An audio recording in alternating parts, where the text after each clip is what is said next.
Shalom, Bapak Ibu, saudara-saudari terkasih, semoga senantiasa diberi kesehatan dan berkat berlimpah dari Tuhan kita Yesus Kristus. Marilah berdoa, dalam nama Bapa dan Putra dan Roh Kudus. Amin. Ya Tuhan, puji dan syukur kami boleh mendengarkan dan merenungkan firman-Mu. Semoga kami dapat menjalankan kehidupan kami sesuai dengan firman-Mu. Amin. Renungan Harian Katolik, Rabu 2 Maret tahun 2022.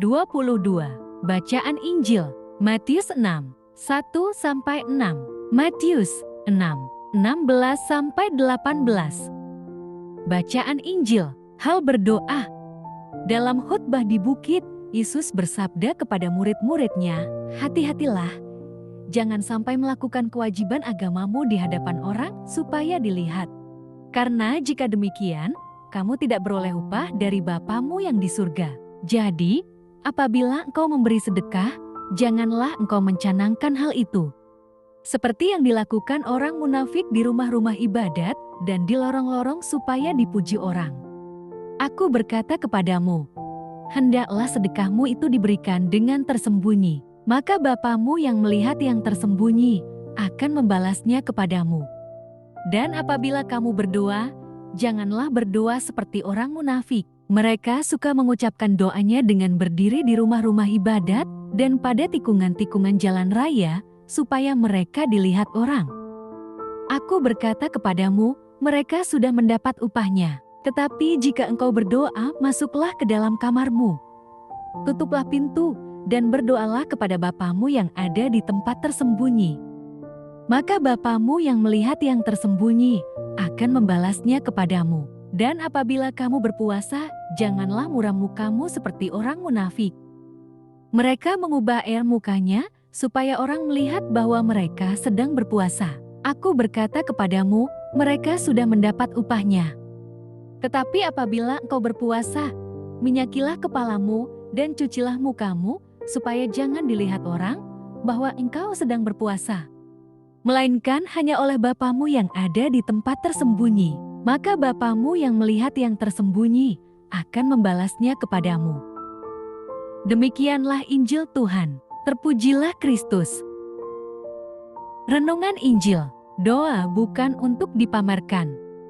Pamer berarti tindakan memperlihatkan sesuatu yang dimiliki kepada orang lain dengan maksud menunjukkan kelebihan atau keunggulan untuk menyombongkan diri.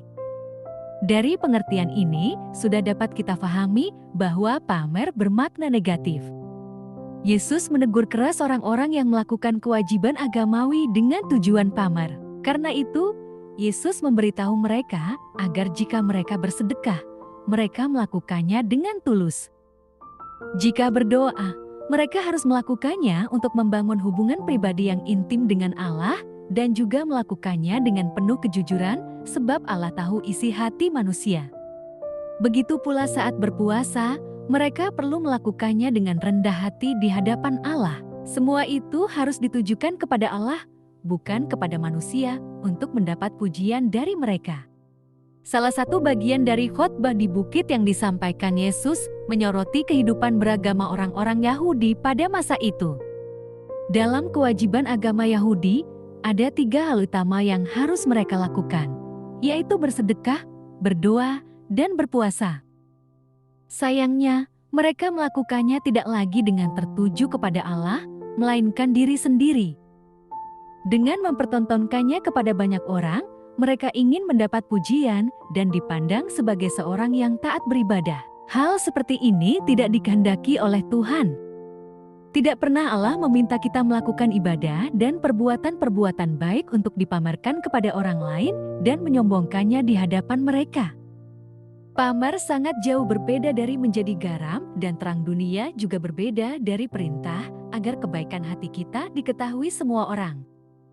Perbedaannya terletak pada dasar, tujuan, dan motivasi untuk melakukan firman Tuhan. Ibadah kita adalah ungkapan syukur kepada Allah yang telah terlebih dahulu mengasihi. Kita melakukan perbuatan baik untuk memuliakan Allah. Pada saat kita melakukannya, kita juga makin bersukacita karena berjumpa dengan orang lain. Marilah berdoa. Allah Bapa sumber pengharapan, Engkau telah mengikat perjanjian dengan semua orang melalui Yesus yang terurapi.